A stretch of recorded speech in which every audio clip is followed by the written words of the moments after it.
Rajkot game ઝોનમાં બનેલી ઘટના બાદ મનપા તંત્ર સફાળી જાગી છે અને સુરત મહાનગરપાલિકાએ શાળા, કોલેજ, હોસ્પિટલ, રેસ્ટોરન્ટ, સિનેમાઘર સહિત 109 મિલકતોને એક જ દિવસમાં સીલ માર્યા હતા।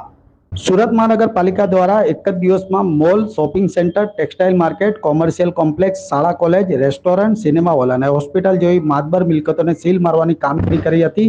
રાંદેર ઝોનમાં restaurant, banquet hall, car workshop, food corner, children hospital, garba class અને ટ્યુશન ક્લાસ સહિત 15 મિલકતોને સીલ મારવામાં આવ્યા હતા। તો લિંબાયત ઝોનમાં હોસ્પિટલ, ટ્યુશન ક્લાસ, નર્સરી, શાળા, પ્રી સ્કૂલ મળી 20 મિલકતોને સીલ મારવામાં આવ્યા હતા। જ્યારે અટવા ઝોનમાં ખેલઘર, ગેમ ઝોન સહિત કુલ 4 મિલકતને સીલ મરાયું હતું અને સેન્ટ્રલ ઝોનમાં એક સાથે 12 હોસ્પિટલને સીલ મારવામાં આવ્યા હતા। તો કતારગામ ઝોનમાં પણ રેસ્ટોરન્ટ, હોસ્પિટલ, કોચિંગ ક્લાસ સહિત 29 મિલકતને સીલ મરાયા હતા।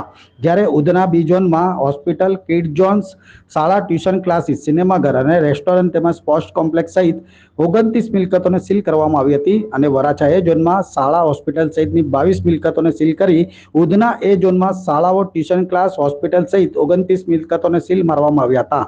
તો ફાયર સેફટી અને બીયુસી વગરની મિલકતોને તાત્કાલિક અસરથી સીલ મારવામાં આવ્યું હોવાની જાણકારી પ્રાપ્ત થવા પામી હતી।